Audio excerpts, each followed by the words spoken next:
Vous remarquez comment c'est tout ce qui progresse tellement vite alentour de nous. C'est comme si les quatre chevaliers de l'Apocalypse se préparaient pour amener les quatre sceaux dans le livre d'Apocalypse et qui étaient toutes maintenant prêts à partir. Et on dirait que ça devient de plus en plus difficile de les garder dans leurs écuries. Par exemple, la semaine passée, vous savez, vous avez écouté les nouvelles, on voit qu'il y a une escalade de plus en plus vers les armes nucléaires. Mardi et mercredi dernier, pour la première fois, l'Ukraine a envoyé des missiles fournis par les États-Unis et la Grande-Bretagne, des missiles de longue portée en Russie. Et le 13 septembre, Poutine avait bien dit que s'il faisait ça, qui envoyait de telles armes dans son territoire, ça serait interprété comme un acte de guerre de la part des États-Unis et des autres pays. Et Vladimir Poutine a dit, après l'attaque de mardi, 2 jours plus tard, il a dit que Moscou maintenant se donne le droit d'aller frapper des cibles militaires de certains pays qui ont fourni des armes à l'Ukraine. Et à cause de ça, il dit qu'il est en train de reviser sa doctrine de l'arme nucléaire russe. Qu'est-ce que ça veut dire?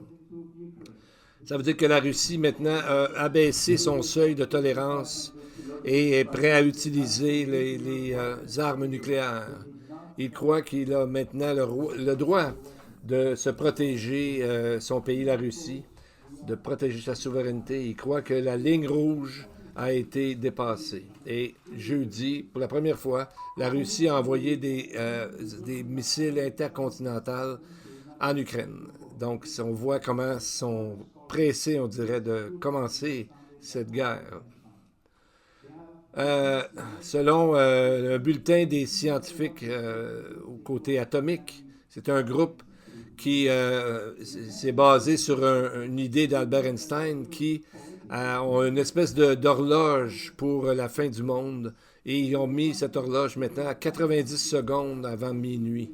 Donc, dans un message, on voit que les tensions géopolitiques sont au plus haut depuis des dizaines d'années et ça nous rappelle qu'aujourd'hui, 9 pays sont maintenant en possession de l'arme nucléaire et il y a environ 10 000 armes nucléaires connues et qui sont, on dirait, prêts à utiliser. Mais Armageddon, on dirait qu'ils s'en vont là-dedans à vitesse grand V, bien, c'est pas encore Armageddon parce qu'il doit y avoir beaucoup de choses en vent. Et ce qui va arriver, c'est exactement dans le timing de Dieu et pas avant. Pardon.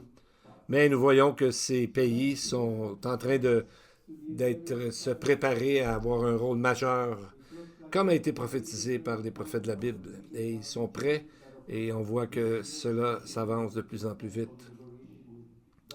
Et en plus, avec Donald Trump qui vient d'arriver, qui va prendre office le 20 janvier prochain, il y a beaucoup de choses qui risquent de changer dans la configuration du monde ou dans les relations entre les pays. Et les nations on se prépare à ça, mais on pourrait appeler ça sa seconde venue à Trump d'une façon de parler.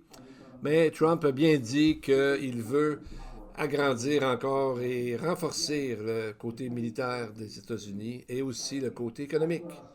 Donc les gens alentour, les leaders alentour de la Terre sont en train de se demander quoi faire exactement, de se préparer à ça. Parce qu'oubliez pas que les États-Unis, c'est l'économie la plus grande du monde et aussi sa puissance militaire est très grande.